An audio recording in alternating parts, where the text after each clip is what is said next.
their high blood chafed. Half to the port of Athens sent their ships, fraught with the ministers and instruments of cruel war.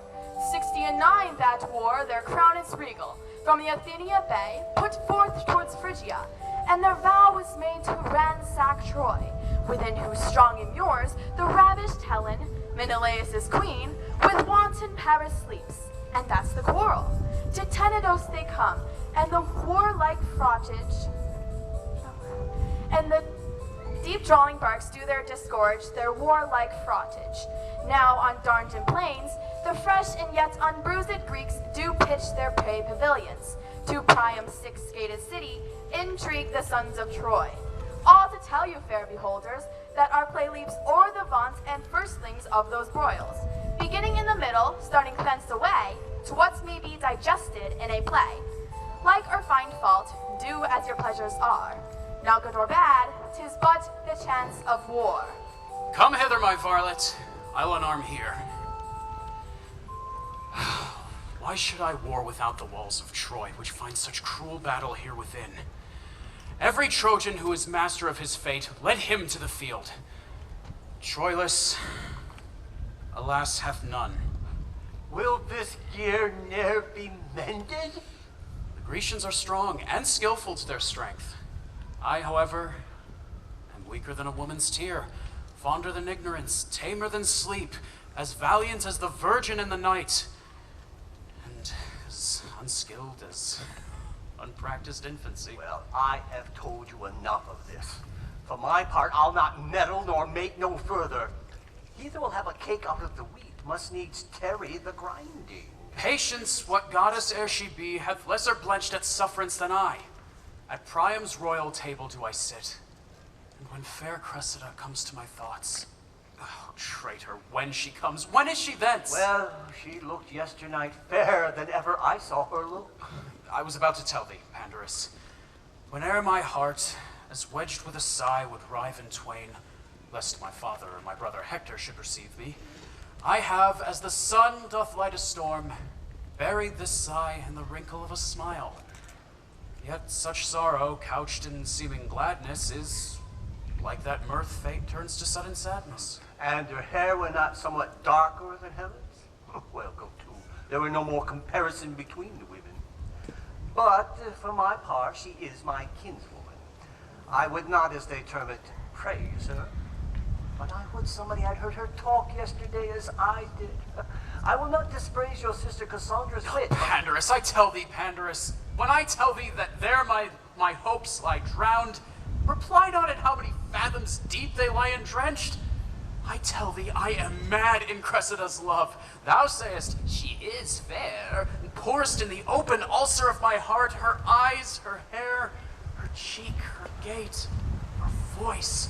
Handlest in thy discourse this thou tellest me when I say I love her, but in doing so, instead of oil and balm, thou pourest in every wound that love hath given me the knife that made it. I speak no more than truth. How now, Pandarus? I have had my labor for my travail. Ill thought on of her, and ill thought on of you, gone betwixt and between. But small thanks for my Art thou angry, Pandarus? What, with me? Oh, because she's kin to me, therefore she's not so fair as Helen. If she were not kin to me, she would be as fair on Friday as Helen is on Sunday. But what care I? Say I that she is not fair? I do not care whether you do or no. Pandarus. Not I. Sweet Pandarus. Pray you, speak no more to me. I will leave all as I found it, and there an end.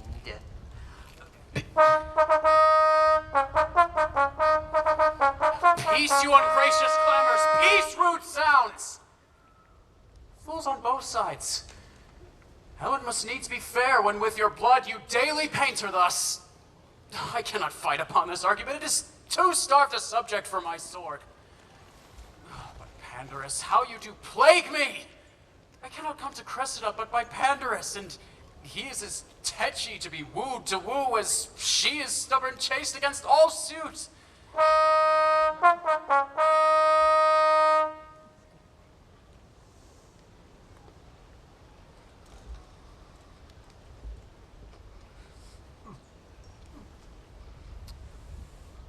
Good morrow, Uncle Pandarus. Good morrow, cousin Cressida. How do you, cousin? When were you at Ilium? This morning, Uncle. Was Hector armed and gone ere you came to Ilium? Helen was not up, was she? Hector was gone, but Helen was not up. Even so, Hector was stirring early. I know the cause, too. He'll lay about him today, I can tell them that. And Troilus will not come far behind him. Let them take heed of Troilus. I can tell them that, too. What, is he angry too? Oh, Troilus. Troilus is the better man of the two.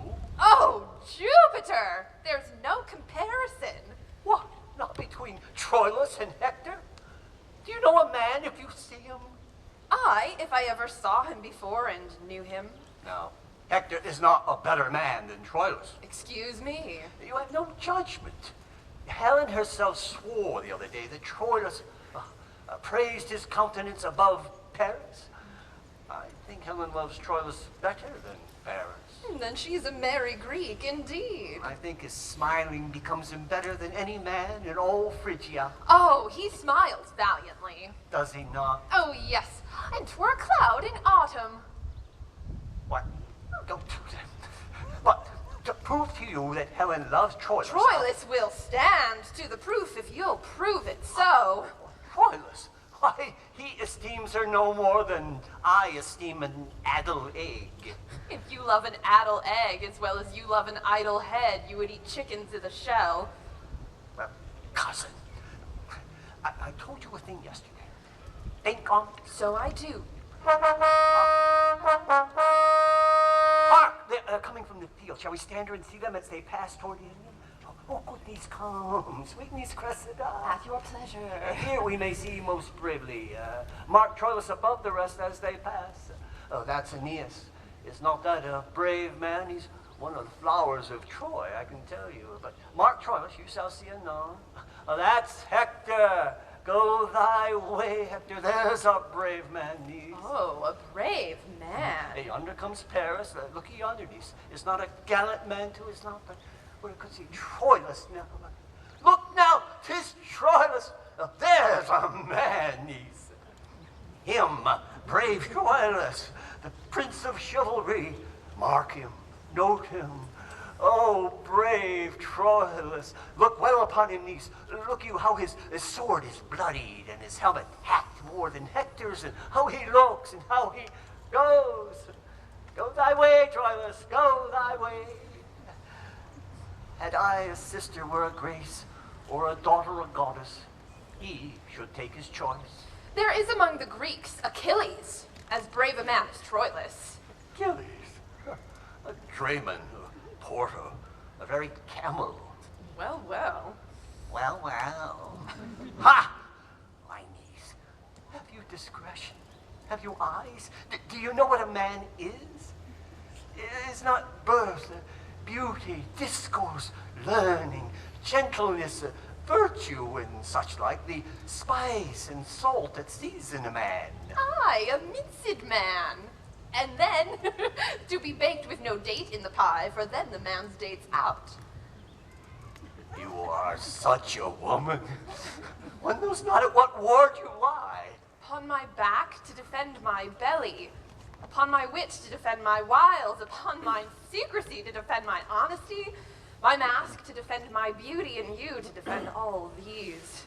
And at all these wards, I lie. At 1,000 watches.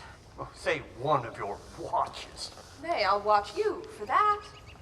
And that's the chiefest of them too. If I cannot ward what I would not have hit, I can watch you for telling me how I took the blow. Unless it's well past hiding, then it's past watching. You are such another.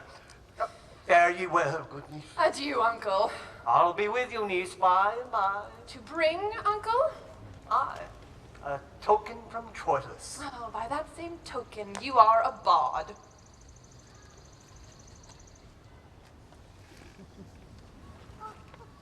Words, vows, gifts, tears, love's full sacrifice he offers in another's enterprise. But more in Troilus, thousandfold I see than in the glass of Pandarus praise may be. Yet hold I off.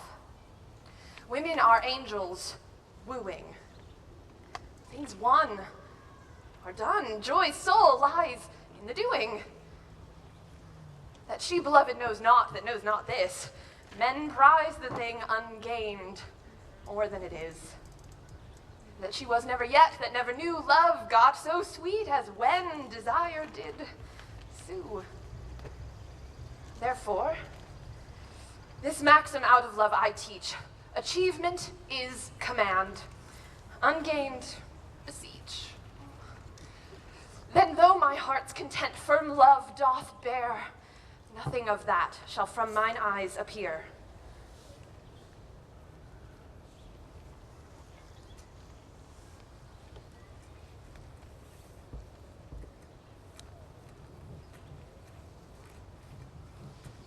Princess, what grief has set jaundice on your cheeks? The ample proposition that hopes makes in all designs begun on earth below fails in promised largeness. Nor, princes, it is matter new to us that comes short of our purpose, so far that after 7 years' siege, yet Troy's walls stand.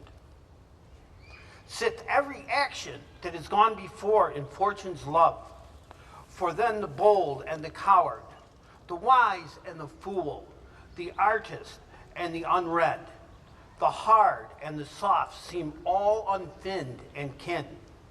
But in the wind, the tempest of her frown. With due observance of thy godlike seat, great Agamemnon, Nestor shall apply thy latest words. Fortune's ray and brightness, the herd hath more annoyance by the breeze than by the tiger, and with accent tuned in selfsame key retorts to chiding fortune. Agamemnon, thou great commander, nerve and bone of Greece, hear what the Ulysses speaks. Speak, Prince of Ithaca. Troy, yet upon its basis, had been down, and great Hector's sword had lacked a master but for these instances. Power into will into appetite, and universal wolf, so doubly seconded with will and power, must make perforce an universal prey, and last eat up himself. And 'tis this fever keeps Troy on foot, not on her sinews. To end a tale of length, Troy in our weakness stands, not in our strength. Most wisely hath Ulysses here discovered the fever, whereof all our power is sick. The nature of the sickness found? Ulysses, what is the remedy? The great Achilles, whom opinion crowns the sinew and forehand of our host, having his ear full of his airy fame, now grows dainty of his worth, and in his tent lies mocking our designs. With him, Patroclus, upon a lazy bed the livelong day, breaks scurril jests. He pageants us. And in the imitation of these twain, many are infect. Ajax is grown self-willed, and holds his head in such a rein, in full as proud a place as broad Achilles. Keeps his tent like him, makes factious feast, and rails on our state of war, bold as an oracle, and sets Thersites, a slave, whose gall coins slanders like a mint, to match us in comparison with dirt. They tax our policy and call it cowardice. Let this be granted, and Achilles' horse makes many sons of Thetis. I have a young conception in my brain. Be you my time to bring it to some shape? What is't? This 'tis. Blunt wedges rive hard knots. The seated pride that hath to this maturity blown up in rank Achilles must now be cropped, or shedding breed a nursery of like evil to overbulk us all. Well, and how? This challenge the gallant Hector sends pertains in purpose only to Achilles. And in the publication make no strain, but that Achilles, were his brain as barren as banks of Libya, will with great speed of judgment find Hector's purpose pointing on him. And wake him to the answer, think you? Yes, 'tis most meet. Whom may you else oppose that can from Hector draw his honor off, if not Achilles?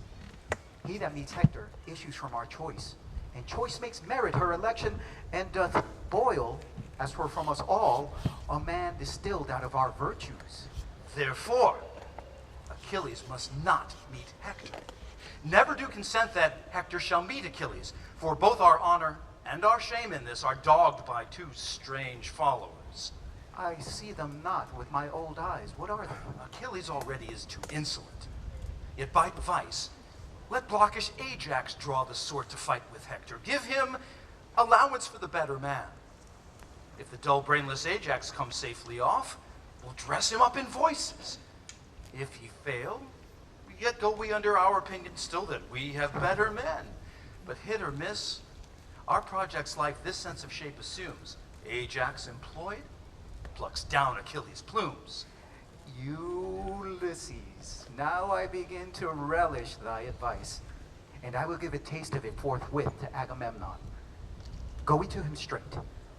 Two curs must tame each other, and pride alone must urge the mastiffs on as toward their bone.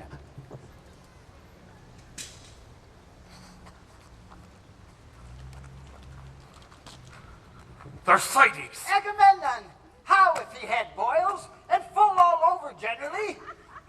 Thersites! And did those boils run? Say so. Did not the general run then? Were that not a botchy core? Dog! Then would come some matter from him. I see none now.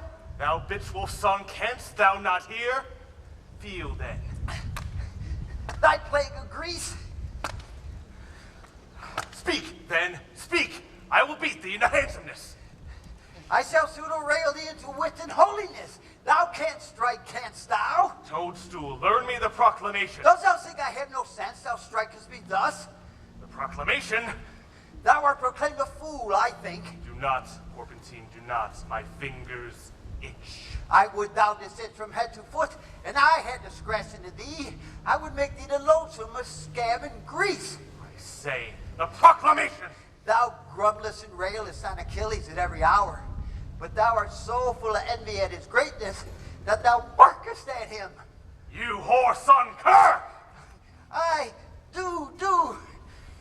Thy cider-witted lord, thou hast no more brains than I have in mine elbows. If thou used to beat me, I would begin at thy heel, and mark what they are. By inches, thou thing of no bowels, thou. You dog! You scurvy lord! You cur! Mars, his idiot! Do rudeness! Do Campbell! Do! Why, how now, Ajax? Wherefore do you thus? How now, Thersites? What's the matter, man? You see him there, do you? So I do. What's the matter? Nay, but look upon him! So I do. What's the matter? Nay, but regard him well! Well, why I do so? But let you look not well upon him, for whomsoever you take him to be, he is Ajax. I know that fool. Aye, but the fool knows not himself. Therefore I beat thee. Lo. What modicums of wit he utters, I have bobbed his brain more than he has beat my bones. This Lord Ajax, who wears his wit in his belly and his guts in his head, I will tell you what I say him. What? I say, this Ajax Nay, good Ajax. has no more wit, Nay, I must hold you. as will stop the eye of Helen's needle, for whom he comes to fight. Peace, fool. I would have quite in peace, but the fool here will not. Look you there. You damn cur. I shall. Will you set your wit to a fool's? No, I warrant you, for fools will shame it. Good one, Thersites. What's the quarrel? I bade the vile dog go learn me the tenor of the proclamation, and he rails upon me. I serve thee not. Go to. I serve her voluntarily. Your last service was sufferance. 'Twas not voluntary. No man is beaten voluntary. Ajax was here the voluntary, and you as under an impress. E'en so. A great deal of your wit too lies in your sinews, or else there be liars. Hector have a great catch if he knock out either of your two brains. I were good to crack a fusty nut with no kernel. What, with me too, Thersites? There is Ulysses, an old Nestor, whose wit was moldy ere your grandchilds had nails in their toes, yoke you like draft oxen and make you plow up the wars. What? Yes, good sooth, Achilles, I Ajax. shall cut out your tongue. 'Tis no matter, I will speak as much as thou afterwards. No more words, Thersites. Peace. I will hold my peace when Achilles' bitch hound bits me, shall I? I will see you hang like clasp poles ere I come no more to your tents. Oh, good riddance. Marry, this, sir, is proclaimed through all our host, that Hector, by the 5th hour of the sun, will, with a trumpet, twixt our tents in Troy, tomorrow morning call some knight to arms that hath a stomach, and such a one that dares maintain, I know not what, 'tis trash. Farewell. Farewell. Who shall answer him? I know not. 'Tis put to lottery. Otherwise he knew his man. I will go learn more of it.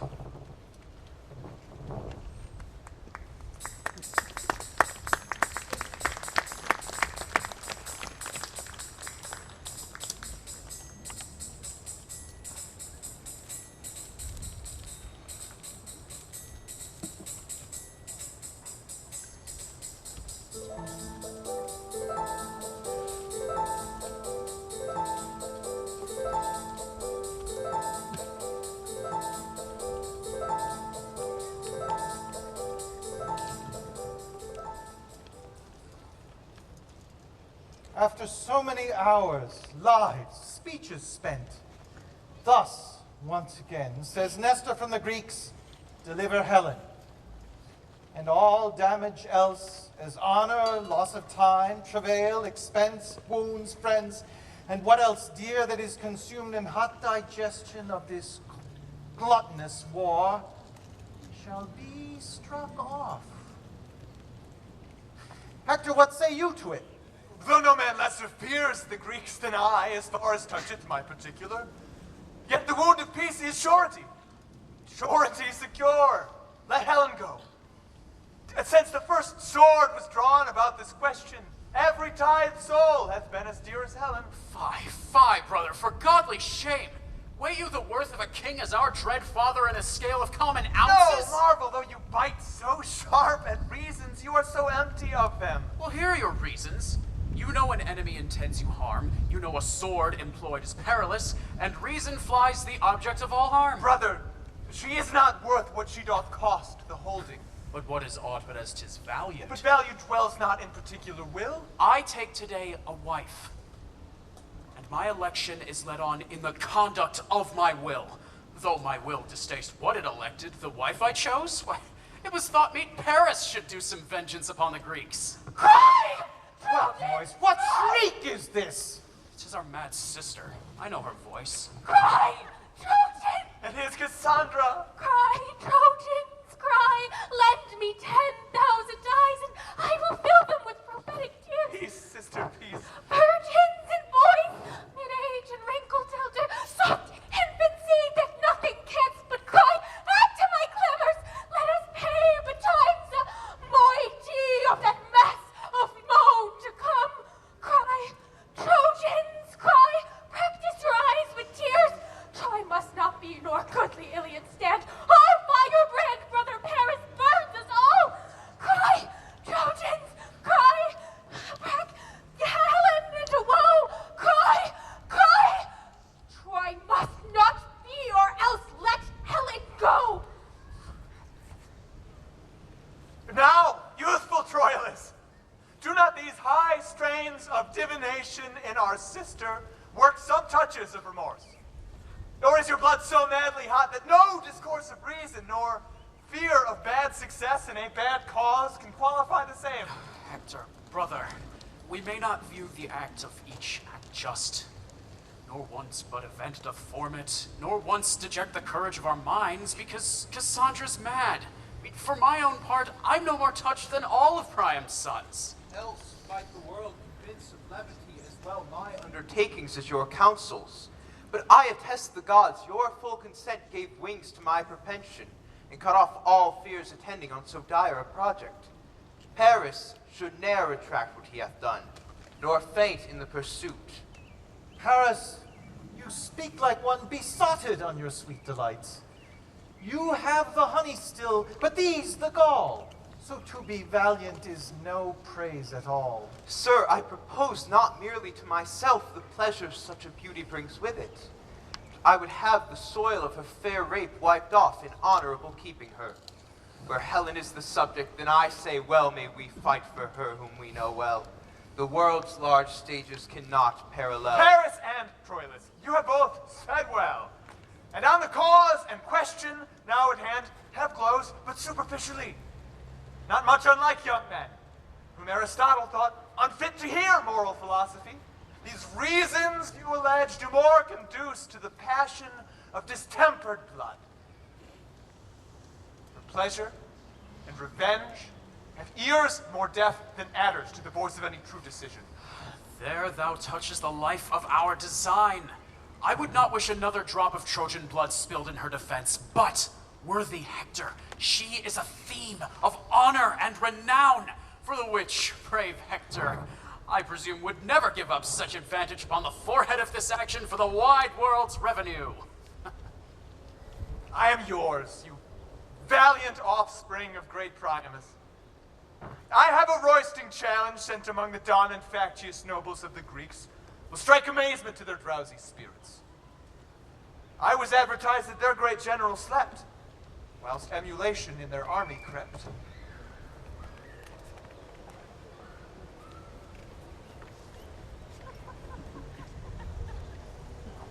How now, Thersites? What lost in the labyrinths of thy fury? Would the elephant Ajax carry it thus? He beats me, and I rail at him. Oh, would it were otherwise, that I might beat him, whilst he railed at me. Then there is Achilles, a rare engineer. If Troy be not taken till these two undermine it, its walls will stand till they fall of themselves. After this, vengeance on the whole camp. Who's there? Oh, Thersites! Come in and rail. If I could have remembered a gilt counterfeit, thou would not have slipped out of my contemplation. The common curse of mankind, folly and ignorance, be thine in great revenue. Where is Achilles? Who's there? Thersites, my lord. Where? Where? Art thou here? Come. What's Agamemnon? Thy commander, Achilles. Then tell me, Patroclus, what is Achilles? Thy lord. But tell me, Thersites, I pray thee, what's thyself? Thy knower, Patroclus. Then tell me, Patroclus, what art thou? Thou mayest tell that knowest. Oh, tell. Tell. I would decline the whole question. Agamemnon commands Achilles. Achilles is my lord. I am Patroclus' knower, and Patroclus is a fool. You rascal! Peace, fool. I have not done. He is a privileged man. Proceed, Thersites. Agamemnon is a fool. Achilles is a fool. Thersites is a fool, and as aforesaid, Patroclus is a fool. Deride this. Come. Agamemnon is the fool to offer to command Achilles. Achilles is a fool to be commanded of Agamemnon. Thersites is a fool to serve such a fool, and Patroclus is a fool positive. Wait, why am I a fool? Make that demand of the prover. It suffices me that thou art. Look you, who comes here? Patroclus, I'll speak with nobody. Come in with me, Thersites. Here is such patchery, such juggling, such knavery. All the argument is a cockle in a whore, a good quarrel to draw emulous factions and bleed to death upon.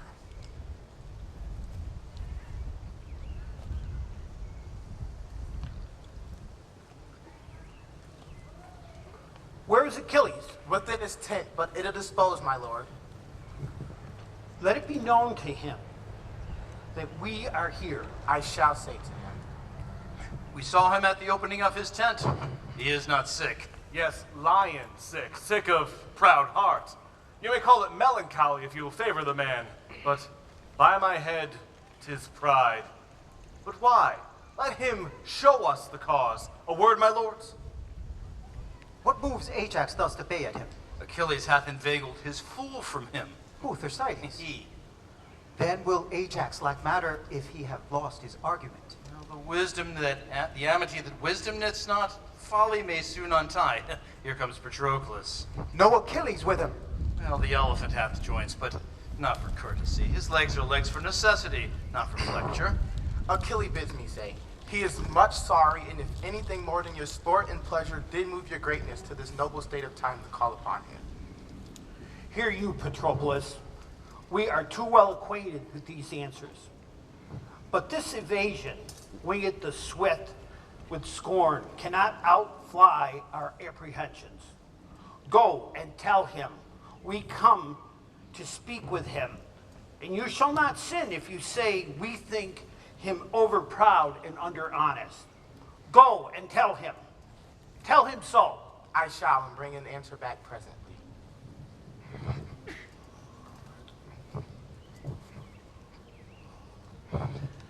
In second voice, will not be satisfied. We come to speak with Achilles. Enter you. Is he more than another? Oh, no more than he thinks he is. Is he so much? Do you not think he thinks himself a better man than I am? Oh, no question. Will you subscribe his thought and say he is? Oh, no, noble Ajax. You are strong, as valiant, as wise, no less noble, much more gentle, and altogether tractable. Why should a man be proud? How doth pride grow? I know not what pride is. Your mind is clearer, Ajax, and your virtues fairer. He that is proud eats up himself.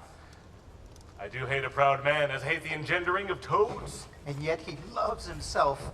It's not strange. Achilles will not to the field tomorrow. What's his excuse? He doth rely on none.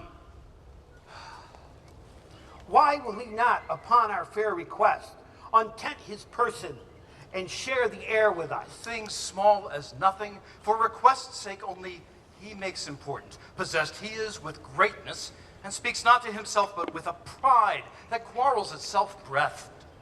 Let Ajax go to him. Dear Ulysses, go you and greet him in his tent. 'Tis said he holds you well, and will be led at your request a little from himself. Agamemnon, let it not be so. By going to Achilles, that were to enlarge his fat already pride. This lord go to him, Jupiter forbid, and say in thunder, Achilles go to him. Oh, this is well he rubs the vein of him. And how his silence drinks up this applause. If I go to him, with my armed fist I'll pass him over the face. Oh, no, you shall not go. go. If he be pride with me, I will fease his proudness. Let me go to him. Not for the worth that hangs upon our quarrel. It should not be so, but each swords first shall pride carry it. And twould you'd carry half. I would have 10 shares. I will knead him. I'll make him supple. Force him with praises. Pour in. His ambition is dry. Oh, my lord, you feed too much on this dislike. Our noble general, do not do so. You must prepare to fight without Achilles. Why, 'tis the very naming of him does him shame. Why, here is a man. 'Tis before his face. I will be silent. Wherefore do you do so? He is not emulating as Achilles is. No, the whole world, he is as valiant. That shall pelter thus with us, would he were a Trojan. What a vice word in Ajax now. Thank heavens, Lord, thou art of sweet composure. Bless him that got you, she that gave you suck. But pardon, Father Nestor, were your days as green as Ajax, and your brain so tempered, you would not have the eminence of him, but be as Ajax. Shall I call you father? Aye, my good son. Be ruled by him, Lord Ajax. There is no tarrying here. The heart Achilles keeps thicket. Please it our general to call together all his state of war. Fresh troops are come to Troy. Tomorrow we must with all our main of power stand fast. Ajax shall fare cope the best. Go we to council. Let Achilles sleep. Light boats sail swift through greater hulks, draw us deep.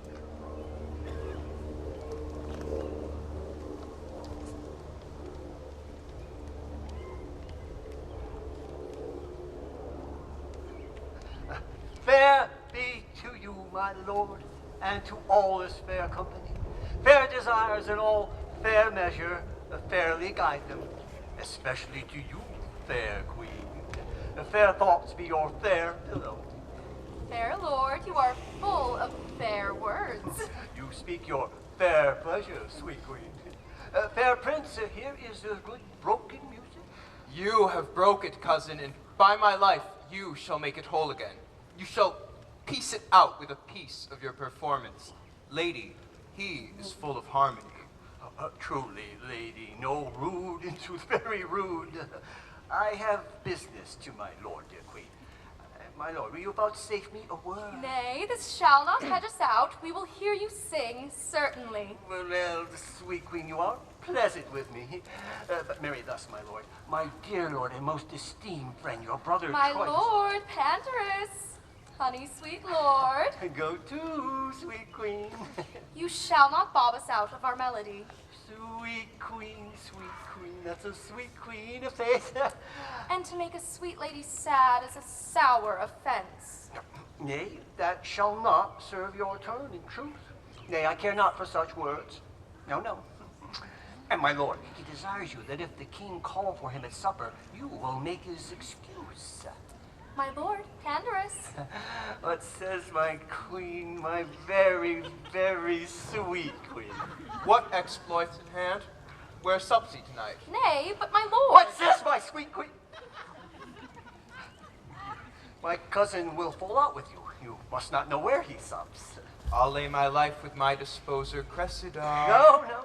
No such matter. You are wide. Well, I'll make excuse. Aye, good, my lord. Why should you say Cressida? I spy. You spy? What do you spy? But, come, give me an instrument. Why, this is kindly done. My niece is horribly in love with the thing you have, sweet queen. And she shall have it, my lord. It did not be my lord Paris. Oh, he shall none of him. They two are twain. I'll sing you a song now. I prithee now, let thy song be love. This love will undo us all. Oh, Cupid, Cupid, Cupid. Love? Aye, that it shall, say. Love, nothing but love. In good troth, it begins so.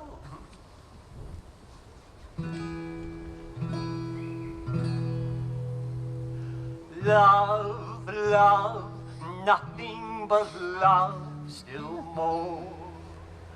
For Olaf's bow shoots buck and doe. The shaft confounds, not that it wounds, but tickles still the soul. These lovers cry, oh, they die. Yet that which seems the wound to kill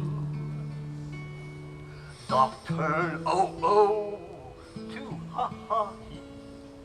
So dying love lives still. Oh, while, but ha. Oh, groans out, for ha. Hey ho, hey ho, hey ho.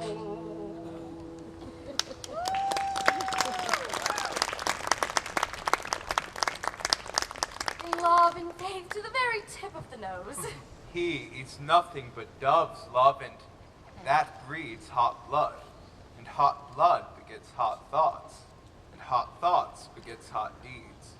And hot deeds is love. He hangs the lip at something.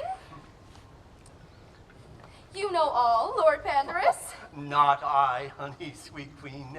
You'll remember your brother's excuse? To a hair. Farewell, sweet queen. Commend me to your niece. I will, sweet queen.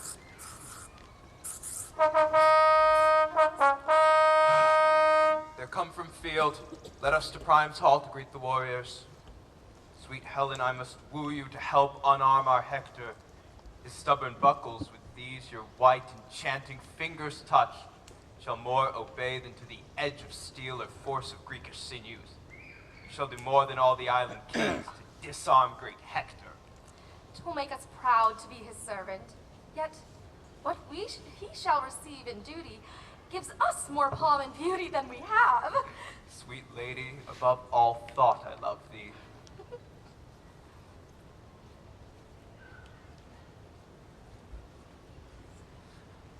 Oh, here he comes.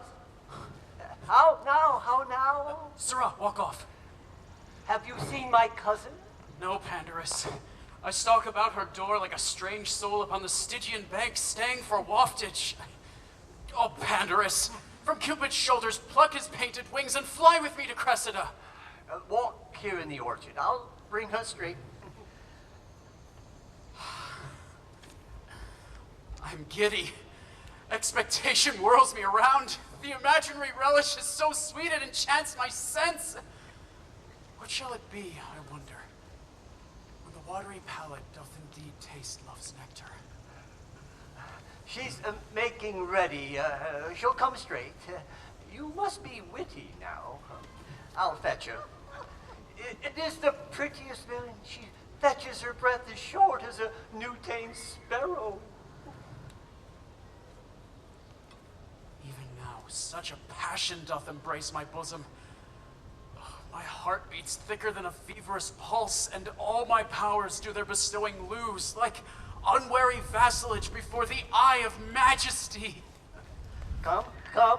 What need you blush? Shame's a baby. Here she is now. Swear the oath now to her that you've sworn to me. Come your ways, come your ways. Why do you not speak to her? Come, draw this curtain and kiss thy mistress. How now? Build there, carpenter. The air is sweet. Thou hath bereft me of all words, lady. Words pay no debts, give her deeds. But she'll bereave you of the deeds too if she call your activity in question. Come in. I'll go get a fire.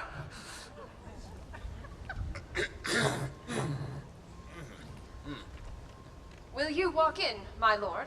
Oh, my sweet Cressida, how often I have wished me thus. Wish it, my lord. The gods grant. What should they grant? What drag espies my sweet lady within the fountain of our love? More dregs than water if my fears have eyes. Oh, such fears make devils of cherubim. They never see truly. Blind fear that seeing reason leads finds safer footing than blind reason stumbling without fear. To fear the worst oft cures the worst. Let my lady apprehend no fear at all. Within Cupid's pageant there is presented no monster. Nor nothing monstrous neither. Nothing.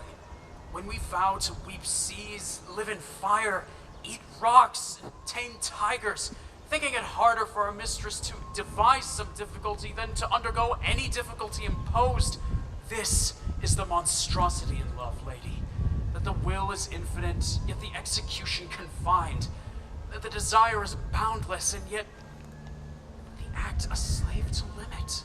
They say all lovers swear more performance than they are able, and yet reserve an ability that they never perform, vowing more than the perfection of 10, and discharging less than a 10th part of 1. They that have the voice of lions, and the act of hares, are they not monsters? Are there such? Such are not we. Praise us as we are tasted. Allow us as we prove. Our head shall go bare till merit crown it. Few words the fair faith. Troilus shall be such to Cressida, as what envy can say worst shall be a mock of his truth. And what truth can speak truest, not truer than Troilus? Will you walk in, my lord? What? Blushing still? Have you not done talking yet? Well, uncle, what folly I commit, I dedicate to you. Oh, I thank you for that. If my lord get a boy of you, you'll give him me. Well, you do know your hostages. Your uncle's word and my fair faith. Nay, I'll give my word for her too. Our kindred, though they be long ere they are wooed, they are constant being one. They are burrs, I can tell you. They'll stick where they are thrown. Boldness comes to me now and gives me heart. Prince Troilus, I have loved you night and day for many a weary month. Why then was my Cressida so hard to win? Hard to seem won? Oh, but I was won, my lord, with the first glance. I love you now, but not till now so much, but I might master it. But though I loved you well, I wooed you not. And yet in faith I wished myself a man, or that we women had men's privilege of speaking first. See your silence, cunning in your dumbness, for my weakness draws my very soul of counsel. Stop my mouth. And shall I? Albeit such sweet music issues thence. Pretty, isn't it? My lord, I do beseech you pardon me. It was not my purpose thus to beg a kiss. Oh, I am ashamed. What have I done? For this time will I take my leave, my lord. Your leave, sweet Cressida? Leave? And you take leave till tomorrow morning? Pray you content you. But what offends you, lady? Mine own company. But you cannot shun yourself. Let me go and try. To be another's fool, I would be gone. Where is my wit? I know not what I speak. Well know they what they speak, that speak so wisely. Perchance, my lord, I showed more craft than love, and fell so roundly to a large confession so as to angle for your thoughts. But you are wise, or else you love me not, for to be wise and love exceeds man's might. That alone dwells with gods above. All true swains in love shall in the world to come approve their truths by Troilus. When the rhymes so full of oath and want of big compare, want similes tired with iteration, as true as steel, as plantage to the moon, as sun to day, as turtle to her mate, as iron to adamant, as earth to center, and yet, after all expressions of truth, as true as Troilus shall crown up the verse and sanctify the numbers. Prophet may you be. If I be false, or swerve a hair from truth, when time is old and hath forgot itself, and water drops have worn the stones of Troy, and blind oblivion swallowed cities up, and mighty states characterless are grated to dusty nothing, yet let memory, from false to false among false maids in love, upbraid my falsehood. When they've said, as false as air, as water, wind, or sandy earth, as fox to lamb, as wolf to heifer's calf, as lion to hind, as stepdame to son. Yea, let them say, to stick the heart of falsehood, as false as Cressida. Go to a bargain. Seal it. I'll be the witness. Here, I take your hand. Here, my cousins. If ever you prove false one to another, since I have taken such pains to bring you together, let all pitiful goers between be called to the world's end after my name. Call them all panderers. Let all constant men be Troiluses, all false women Cressidas, and all brokers between panderers. Say amen. Amen. Amen. Amen. Well, whereupon I will show you a chamber with a bed. Which bed, since it shall not speak of your pretty encounters, press it to death. Away!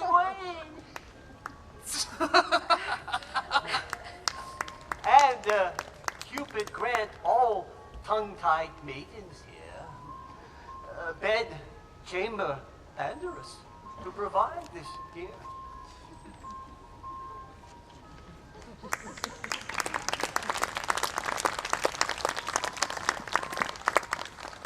Achilles stands in the entrance of his tent, pleased at our general to pass strangely by him, as if he were forgot, and princes all, lay negligent and loose regard upon him. I will come last. 'Tis like he'll question me why such unplausive eyes are bent on him. If so, I have derision medicable to use between your strangeness and his pride.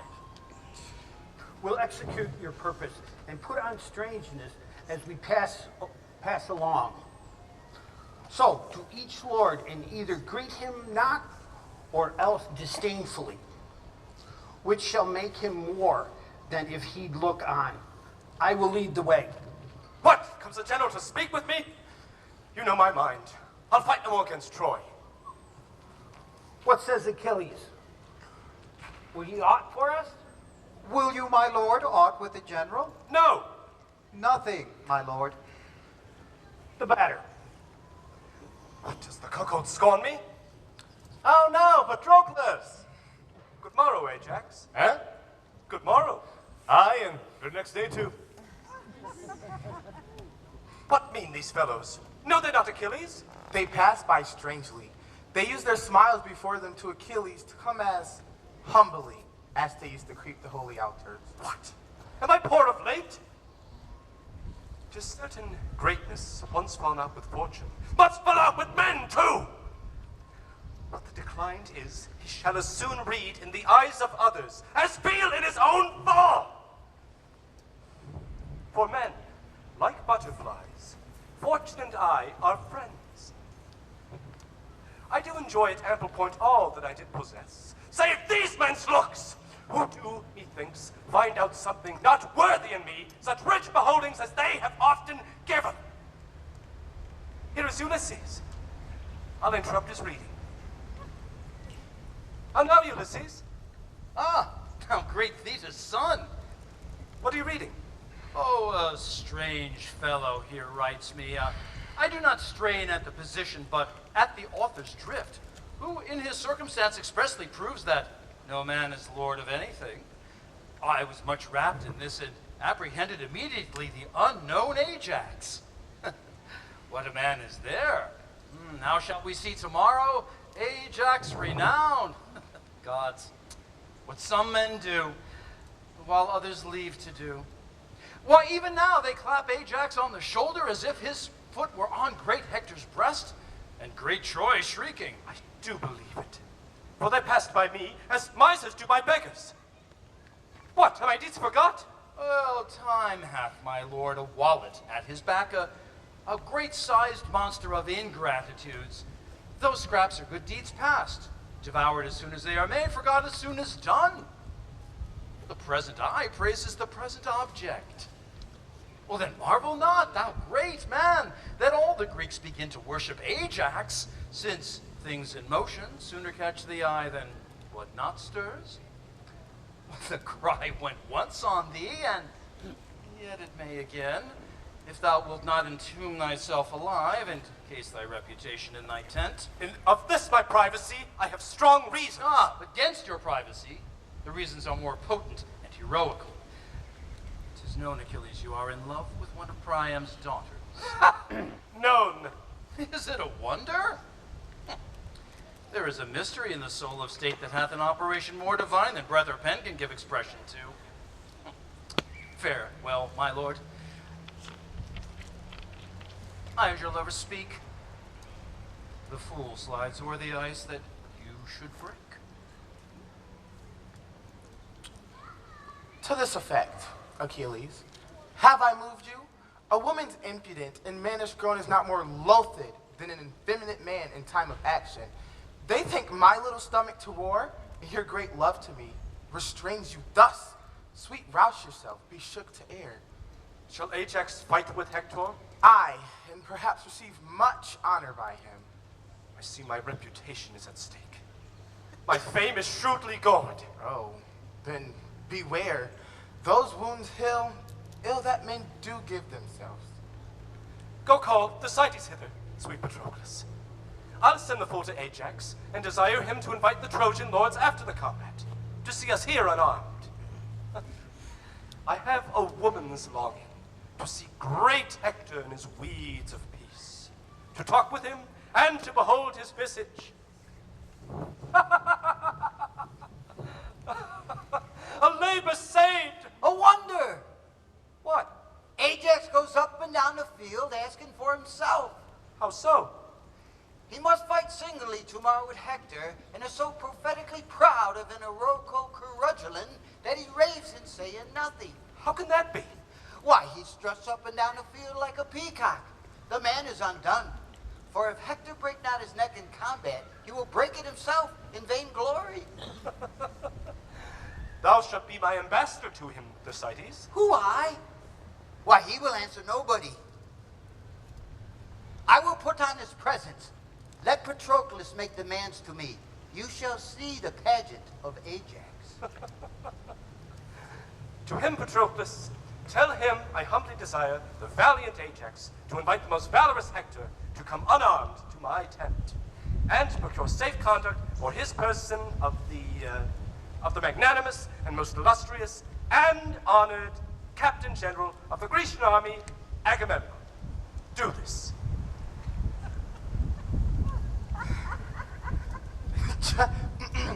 Jove bless great Ajax. Ha! I come from the worthy Achilles. Ha! Who most humbly desires you to invite Hector to his tent. to procure safe conduct from Agamemnon. Agamemnon! I, my lord. Ha! What say you to it? God be with you. Your answer, sir. If tomorrow be a fair day, by 11 o'clock it will go one way or other.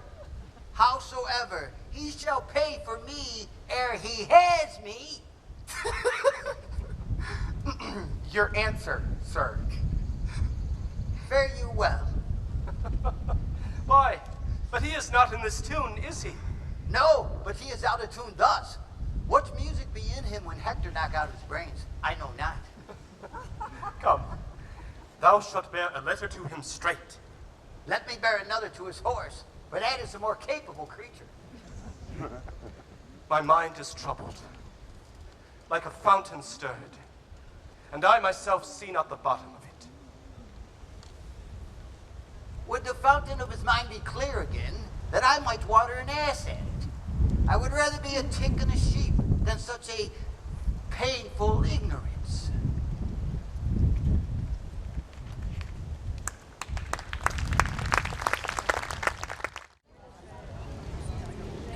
See?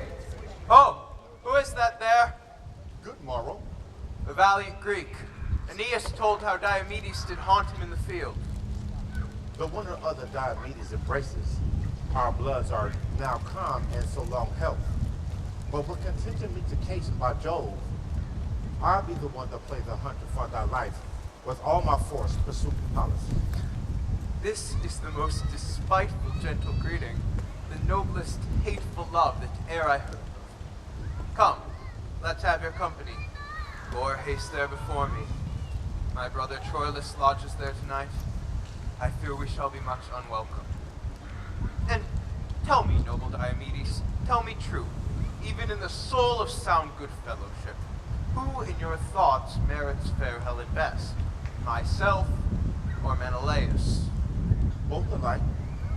He merits well to have her, that doth seek her, as you was well to keep her, that defend her. Both merits poise, each one weighs nor less, no more, but he is he, the heavier for a whore. You are too bitter for your countrywoman. She is bitter to her country. Hear me, Paris. For every false drop in her body vein, a Grecian's life has sunk. For every scruple in her contaminated Cantarian weight, a Trojan's life has been slain. Since she could speak, she has not given too many good words breath, as her Grecians and Trojans suffered death. Fair Diomedes, you do as chapmen do, dispraise the thing that you desire to buy, but we in silence hold this virtue well. We'll but commend what we intend to sell.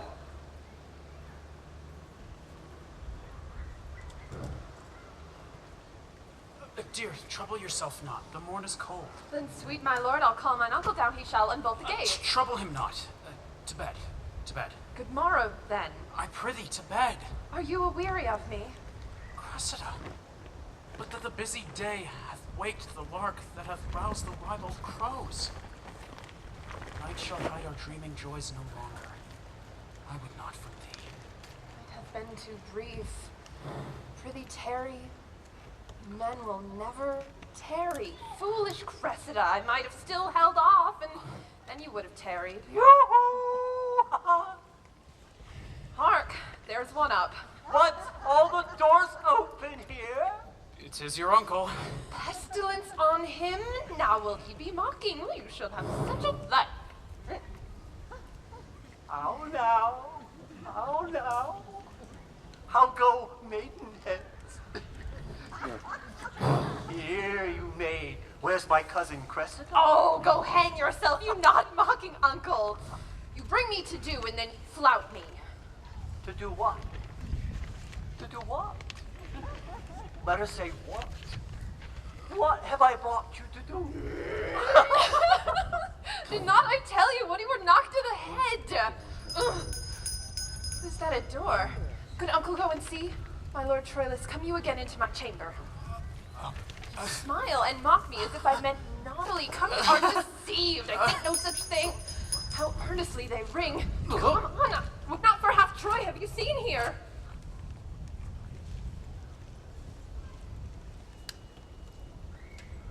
Is possible?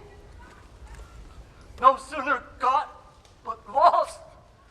How now? What's the matter? Who is here? Why sigh you so profoundly? Sweet uncle, what's the matter? Would I were as deep under the earth as I am above. Oh, the gods. What's the matter? Gideon, would thou hadst ne'er been born. How knew thou would be his death? Poor gentleman, a plague upon Antenor. Good uncle, I beseech you. What is the matter? Thou must be gone, wench. Thou must be gone. Thou art exchanged for Antenor. Thou must to thy father Calchas and be gone from Troilus. 'Twill be his death. I will not go. Thou must. I will not, uncle. I have forgotten my father. I know no kin, no love, no soul so near me as Troilus. Oh, the gods! Make Cressida's name the very crown of falsehood if she ever leaves her Troilus. Time, do to this body what extremes you can. My love is the very center of the earth. I'll go in and weep. Do.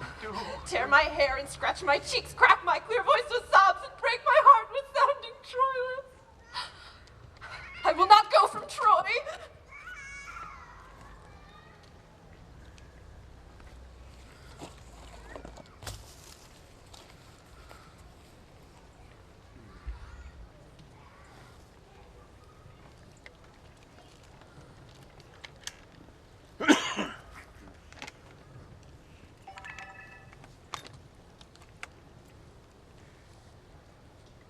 It is great morning, and the hour prefixed of Cressida's delivery to this valiant Greek comes fast upon. Good my brother Troilus, tell you the lady what she is to do, and haste her to the purpose. Walk into her house.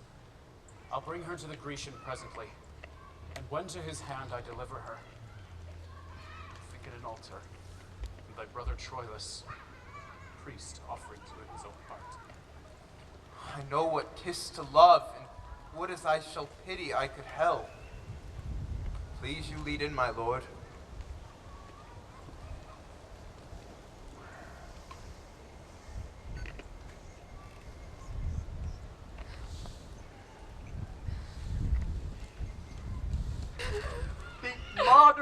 Be moderate. Why tell you me of moderation?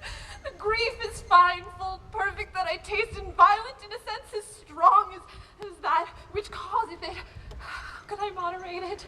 If I could temporize with my affection, and through it to a cold and weaker palate, the like allayment could I give my grief. My love admits no qualifying draws, no more my grief in such a precious loss. Here he comes. Troilus! Ducks. What a pair of spectacles is here. Let me embrace too. Oh, heart, heavy heart, as the godly saying is, why sighest thou without breaking? Oh, Cressida, I love thee in so strained a pity, that the blessed gods, as angry with my fancy, as those who with cold lips do blow their zeal to their deities, take thee from me. Have the gods envy? Aye, 'tis too plain a case. And is it true that I must go from Troy? Hateful truth. What, and from Troilus too? From Troy and Troilus. Is it possible? Now must we, for whom so many thousand sighs did buy each other, must rudely sell ourselves with the brevity and discharge of the other. lady ready? You are called. Save the genius that so cries upon you. He must needs die immediately. Bid him have patience. She'll come anon. Where are my tears? Rain to lay this wind, and my heart will be blown up by the root. So I must now to the Grecians. No remedy. A woeful Cressida amongst the merry Greeks. When will I see you again? Heed me, my love. Be thou but true of heart. Be true? How now, what wicked deem is this? We must use expostulation kindly, for it is leaving us. I speak not be thou true as fearing thee, for I will throw my glove to death himself, that there's no maculation in my heart, but be thou true, say I, to fashion in my secret protestation. Be thou but true, and I will see thee again. My lord, you will be exposed to dangers as infinite as imminent, but I'll be true. And I will grow friend with danger.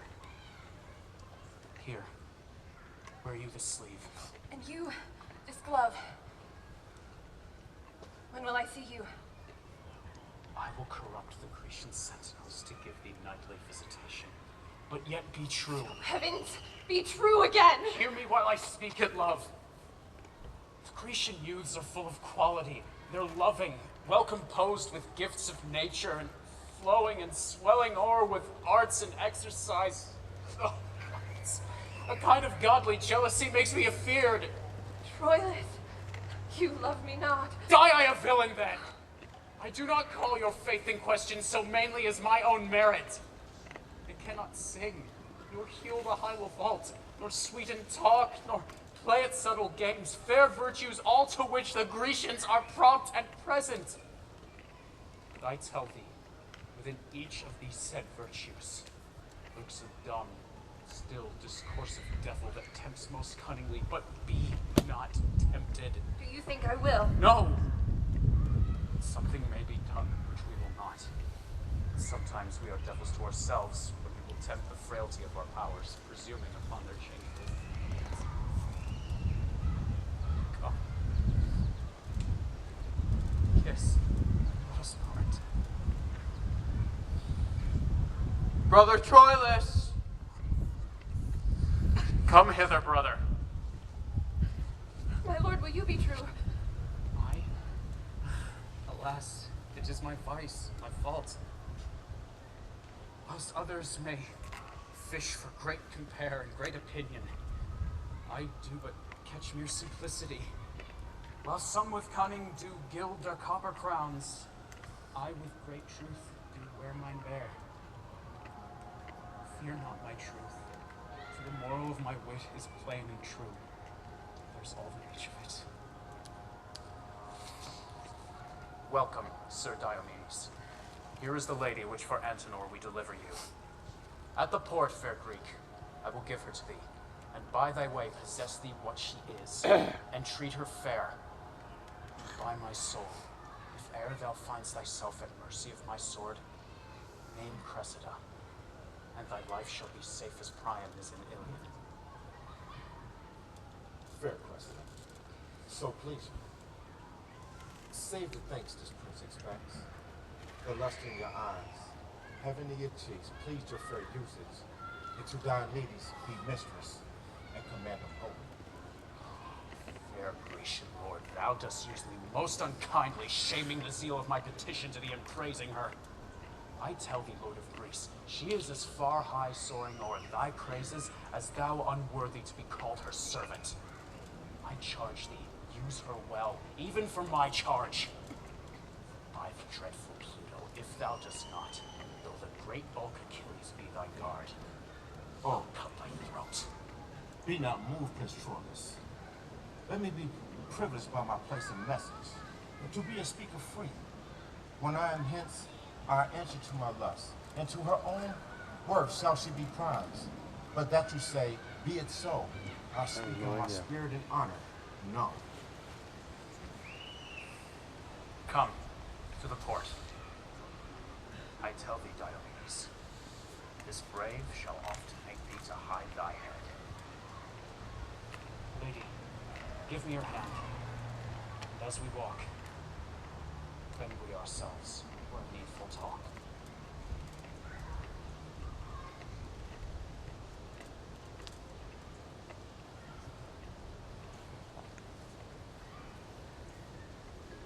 Here art thou, in appointment, fresh and fair, anticipating time and courage.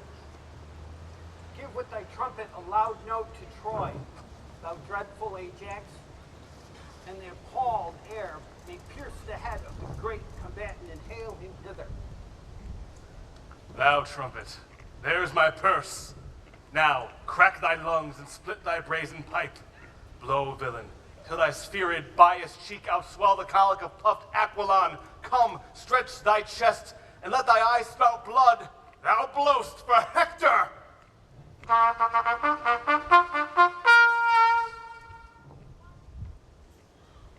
trumpet answers. 'Tis but early days. Is not yon Diomedes with Calasha's daughter? 'Tis he. I ken his gait. Rises on toe, that spirit of his in aspiration lifts him from the earth. Is this the Lady Cressida? Even she. Most dearly welcome, sweet lady. Our general doth salute you with a kiss, Yet is the kindness but particular. 'Twere better she were kissed in general. and courtly counsel. I'll begin.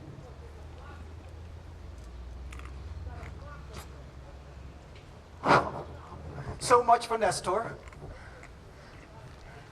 I'll take but winter from your lips, fair lady.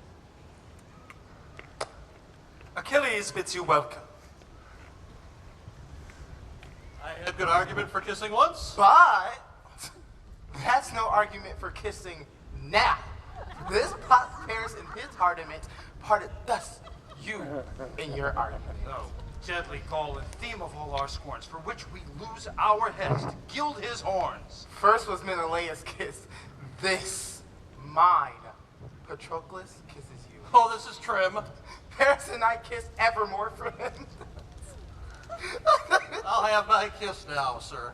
Lady, by your leave. In kissing, do you render or receive? Both take and give.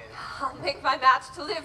The kiss you take is better than you give, therefore no kiss. I'll give you boot. I'll give you 3 for 1. Oh, you're an odd man. Give even or give none. An odd man, lady. Why, all men are odd. No. Paris is not, for you know you are odd and he is even with you. Oh, you fillip me over the head. No, I'll be sworn. 'Twere no match your nail against his horn. May I, sweet lady, beg a kiss of you? You may. I do desire it. Why, beg then. Why then, for Venus' sake, give me a kiss. I am your debtor. Claim it when 'tis due. Never's my day. And then a kiss from you. Lady, I'll bring you to your father. A woman of quick sense. Fie upon her. There's language in her eye, her cheek, her lip, nay, her foot speaks. Her wanted spirit looks out from every angle and motive of her body. The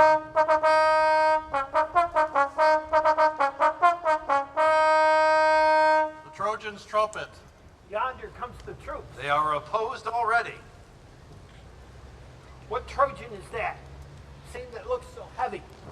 The youngest son of Priam, a true knight, not yet mature, yet matchless, firm of word, speaking in deeds, deedless in his tongue. Not soon provoked, but being provoked, not soon calmed. His heart and his hand, both open and both free. For what he has he gives, what thinks he shows. Yet gives he not to judgment guide his bounty, and does never dignifies an impure thought with breath. Manly as Hector, yet more dangerous. They call him Troilus, and on him erect a second hope as firmly built as Hector. Thus says Aeneas, one that knows the youth even to his inches, and with private soul in great Ilion did thus translate him to me. Very next. Now, Ajax, hold thy own! Hector, thou sleepest, awake thee! His blows are well disposed there, Ajax.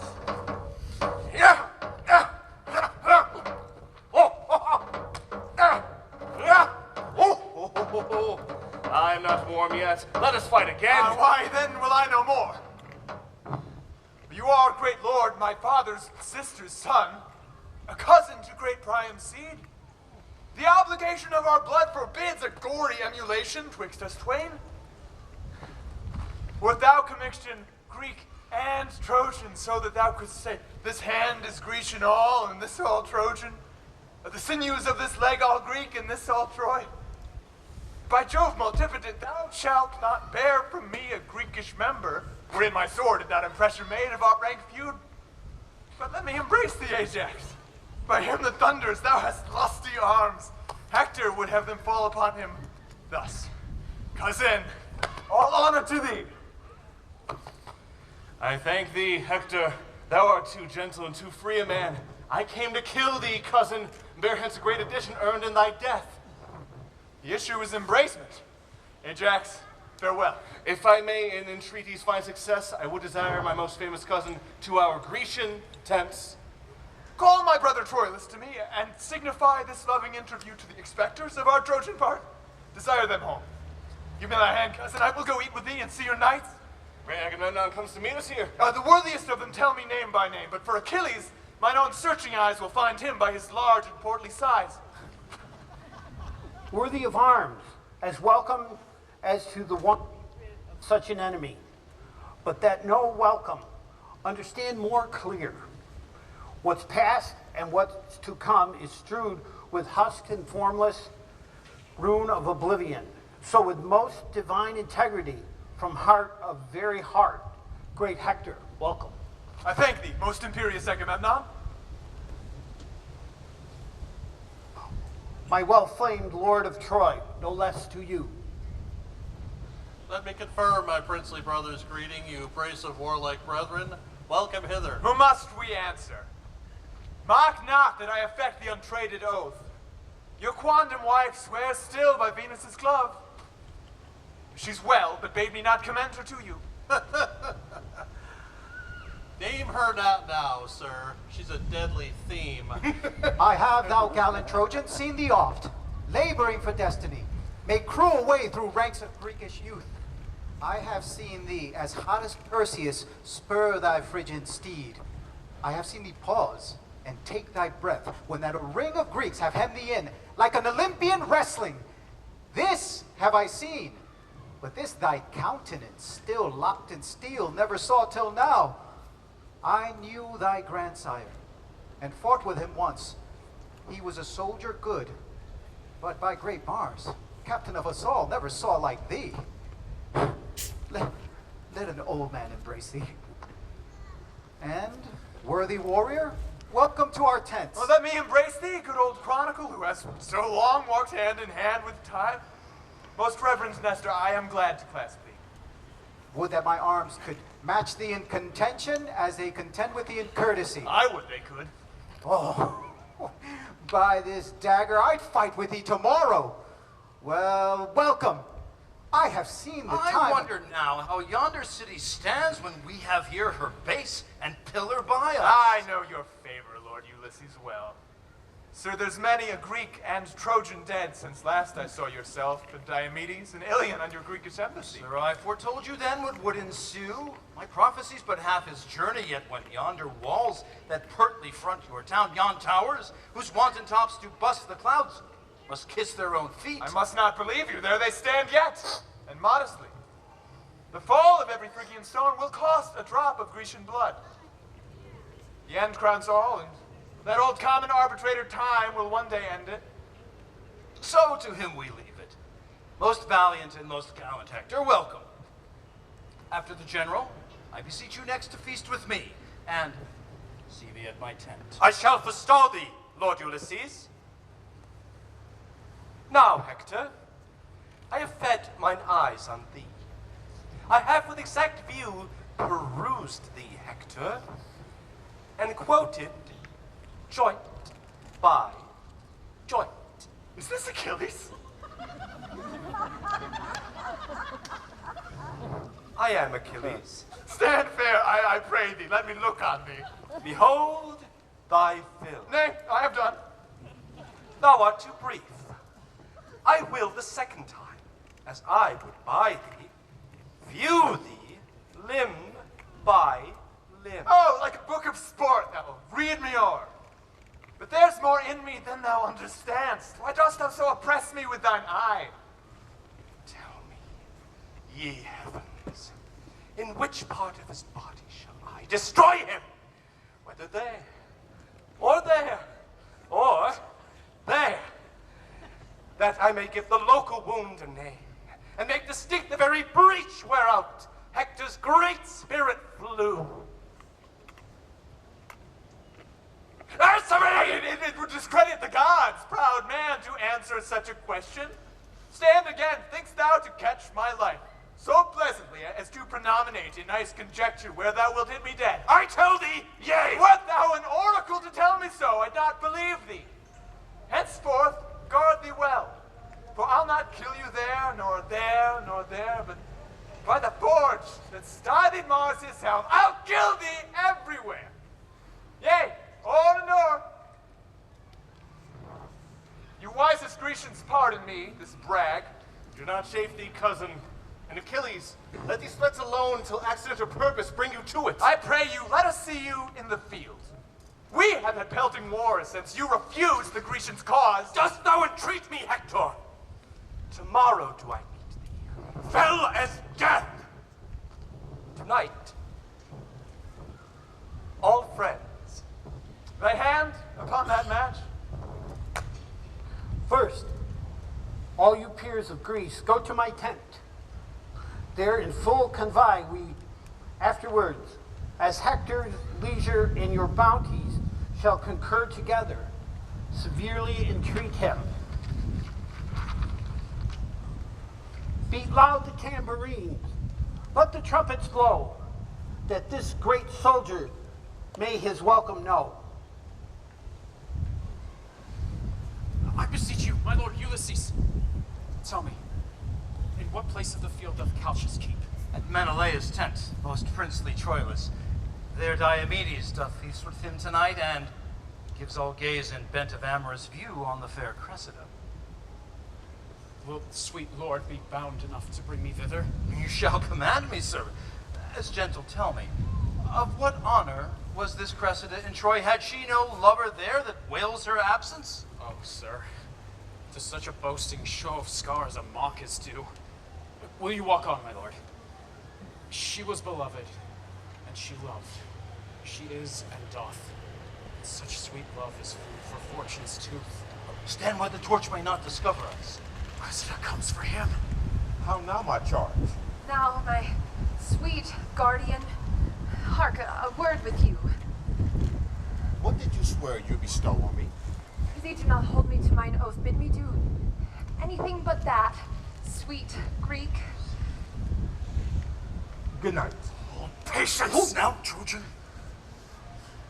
Here, Diomedes, keep the sleeve. Lady, where is your faith, my lord? I will be patient. Outwardly, I will. Look upon that sleeve. Behold it well. He loved me. Oh, false wench. Give it me again. I have this. Whose was it? It is no matter. By all Diana's waiting women yond and by herself. I will not tell you whose. Tomorrow, I will wear this on my helm and grieve the spirit that dares not challenge it. I would thou were the devil and wore it on thy horn and should be challenged. What hath she done, prince, that can soil our mothers? Cressida! False Cressida! False! False! False! May all untruths lie beside thy stated name, that they may seem glorious. Lord, I shall bring you to the gates. Please accept my distracted thanks.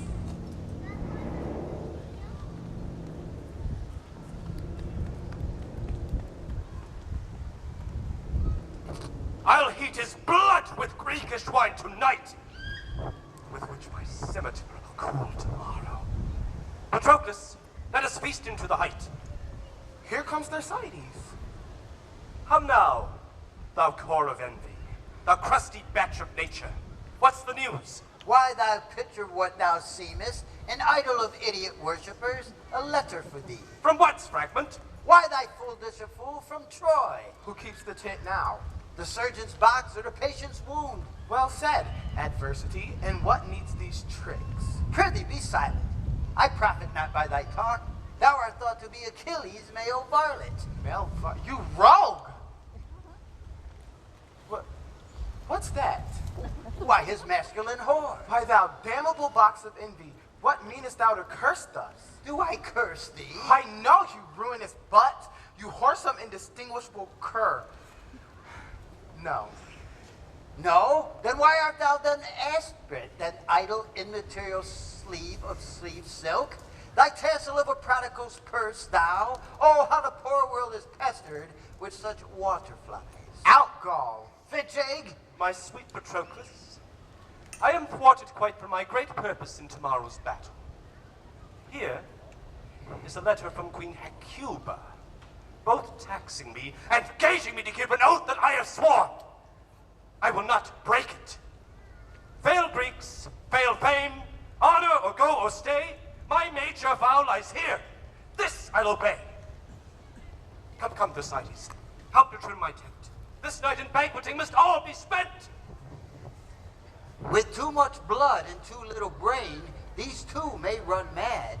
But with too much brain and too little blood they do, I will be a cure of madmen. Here is Agamemnon, an honest enough fellow, has not so much brain as earwigs, and a goodly transformation of Jupiter there, his brother, the bull. Oh, but to be Menelaus, I would conspire against destiny. Ask me not what I would be were I not Thersites, for I care not to be the louse of a Lazar, so I would not be Menelaus. Heyday, spirits and fires.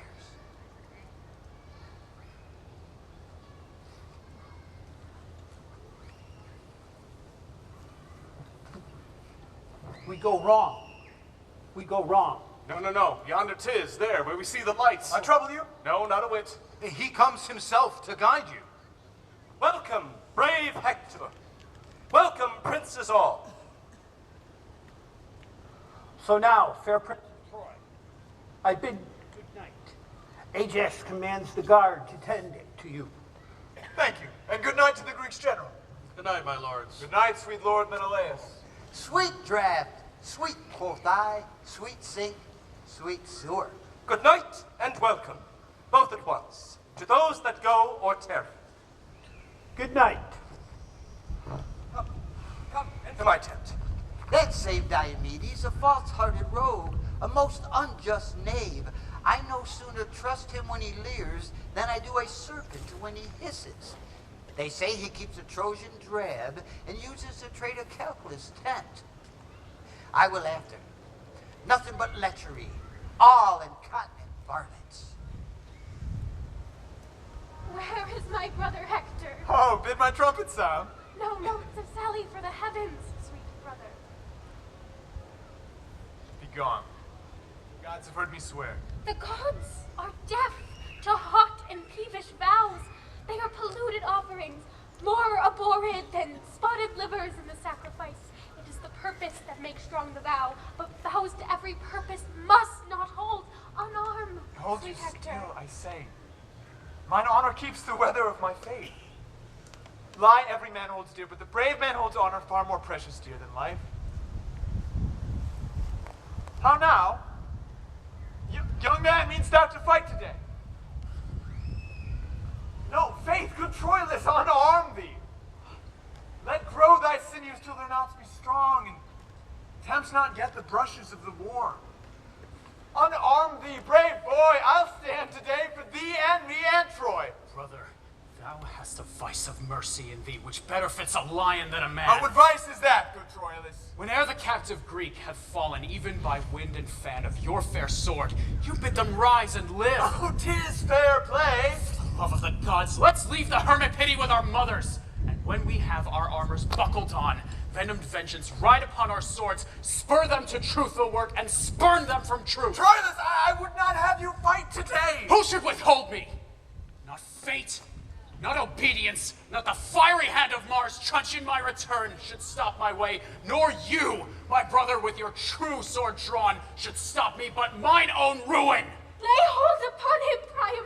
Hold him fast. If thou lose thy stay, and all Troy on thee fall all together.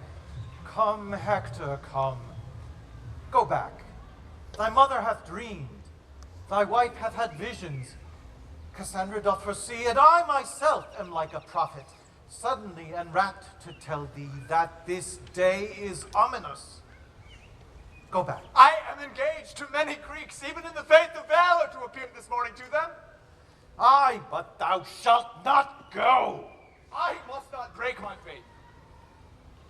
Let me not shame respect, but give me leave to take that course. By your consent and voice, what you do here forbid me, royal Priam. Oh, Priam, yield not to him. This foolish dreaming, superstitious girl makes all these bodements. Oh, farewell, dear Hector. Look, how thou diest. Hark, how Troy roars. How Hecuba cries out. How poor Andromache, thy wife, shrills her dolors forth. Behold, distraction, frenzy, and amazement, like witless antics, one another meet, and all cry, Hector! Hector's dead, oh Hector! Away!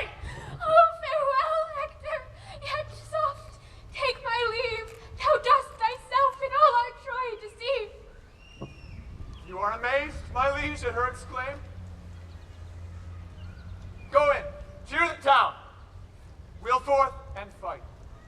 Do deeds worth praise, and tell you them at night. Farewell. The gods with safety stand about thee.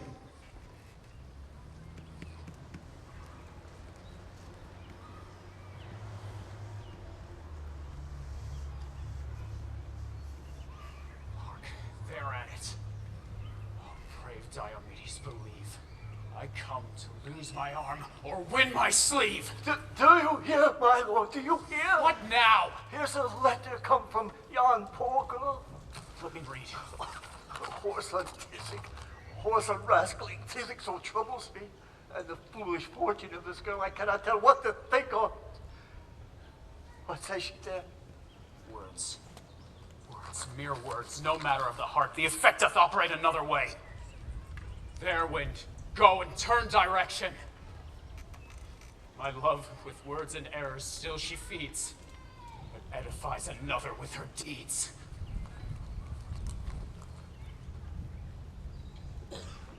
That disassembling and abominable varlet Diomedes has that same Statins, foolish, scurvy, young knave sleeve of Troy there in his helm.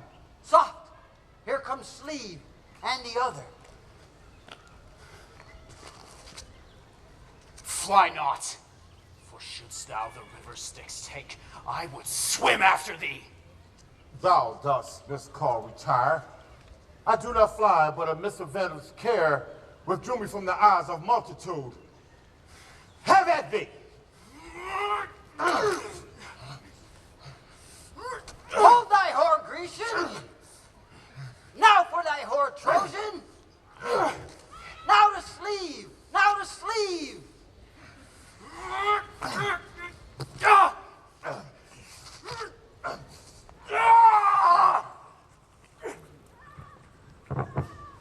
And what art thou, Greek?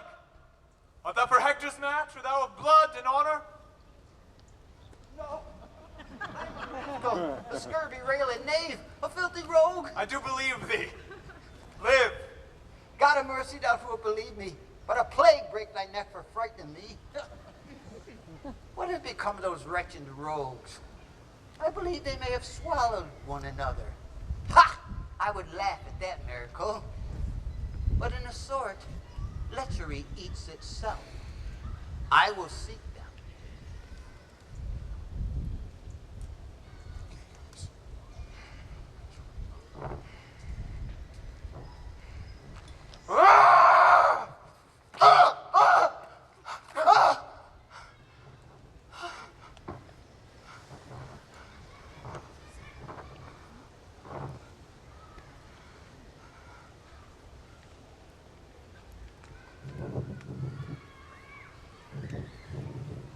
Renew, renew. The fierce Polydamas has beat down Mendon. Bastard Megalarm has Dulcius a prisoner and stands Colossus wide upon the pashed corpses of Epirus, Cedius, Polynius, Amphorgus, and Thors deadly hurt. Patroclus taken or slain, and Palamedes sore, hurt and bruised. Haste we, Diomedes, to reinforcement, or we shall perish. Go bear Patroclus' body to Achilles, and bid snail-paced Ajax arm for shame. There is 1,000 Hectors in the field. Courage, princes, courage. The great Achilles is arming, weeping, cursing, vowing vengeance, crying on Hector.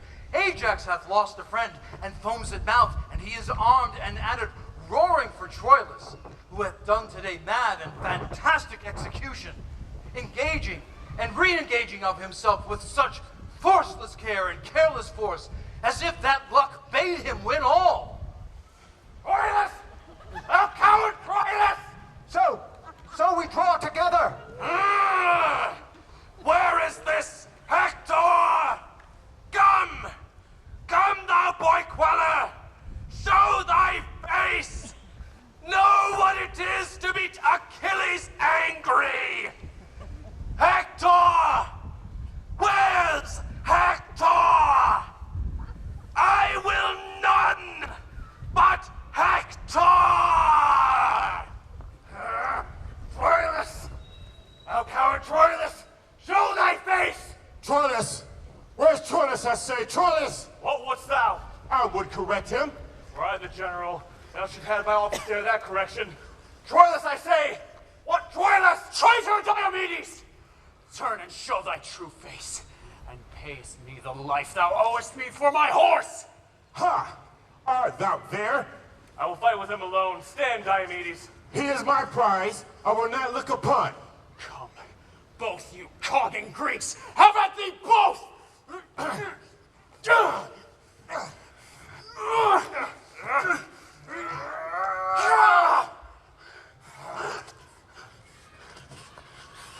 Yea, Troilus! Well fought, my youngest brother!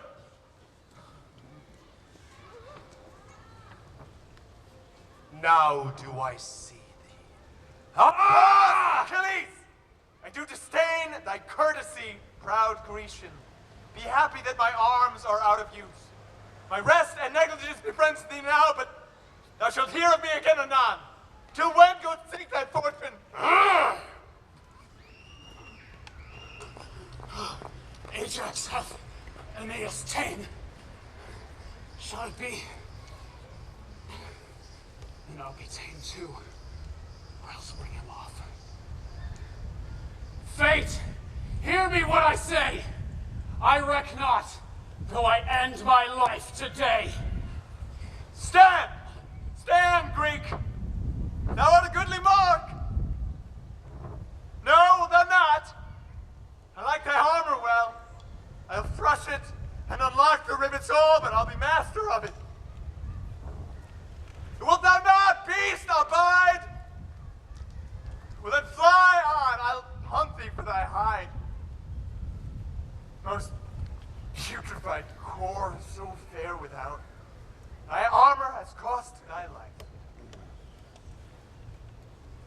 My day's work is done. I'll take good rest.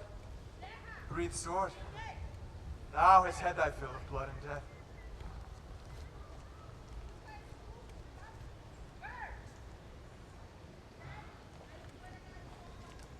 Look, Hector, how the sun begins to set. How ugly night comes breathing at his heels. Even with the veil and darking of the sun, to close the day up, Hector's life is done. I am unarmed. Forgo this vantage, Greek. Strike, fellows! Strike! This is the man I seek! Now, Ilion, fall thou next! Now, Troy, sink down!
Grecian part! The Trojan trumpets sound alike, my lord. The dragon wing of night o'erspreads the earth, and stickler like the army separates. My half-sub sword that frankly would have fed, pleased with this dainty bait, thus goes to bed.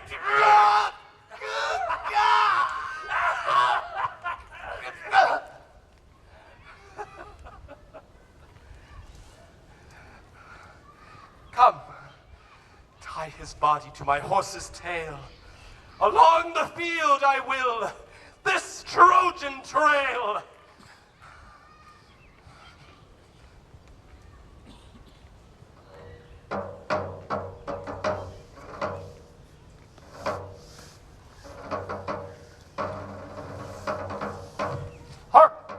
Hark! What shout is that?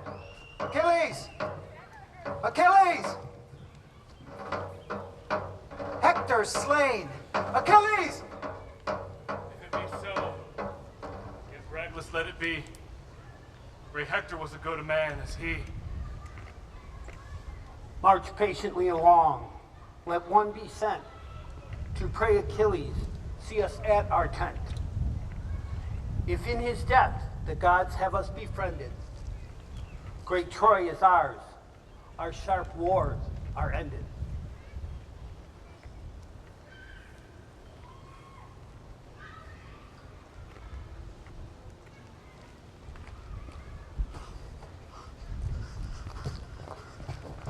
Hector!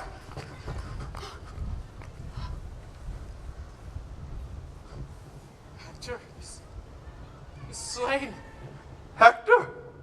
The gods forbid. Cry, Trojans! Cry! Oh, Helen! All is woe! He is dead. Frown on you, heavens! Affect your rage with speed! Sit gods upon your thrones and smile at Troy! I ask thee now, let your grief plagues be mercy and linger not our sure destruction on! Brother, you do discomfort all the hosts. You understand me not that tell me so. I speak not of flight, of fear, of death, but do dare, as all men and gods do in their imminent dangers. Hector is gone. Who shall tell Priam or Hecuba so? Hector is dead. There's a word. Will Priam turn to stone, make wells and niobes of maids and wives, cold statues of youth, and in a word, scare Troy out of itself? Hence, be gone away. Hector is dead. There is no more to say. Strike a free march to Troy. With comfort go. Hope of revenge shall hide our inward woe. Hear you! Hence, broker lackey! Ignominy and shame pursue thy life, and live I with thy name! A goodly medicine for my aching bones. Oh, world, world, world. Thus is the poor agent despised. Oh, traitors and bawds, how earnestly are you set at work, and how ill requited. Why should our endeavor be so loved, and the performance so loathed? What verse for it? Full merrily the humble bee doth sing, till he hath lost his honey and his sting, and being once subdued in armored tail, sweet honey and sweet note together fail. Good traitors in the flesh, set this in your painted cloth. As many as be here at Pandar's call, your eyes weep out at Pandar's fall. Brethren and sisters of the whole door trade, some 2 months hence, my will shall here be made. Till then, I'll sweat and seek about for eases. And at that time, bequeath you my diseases.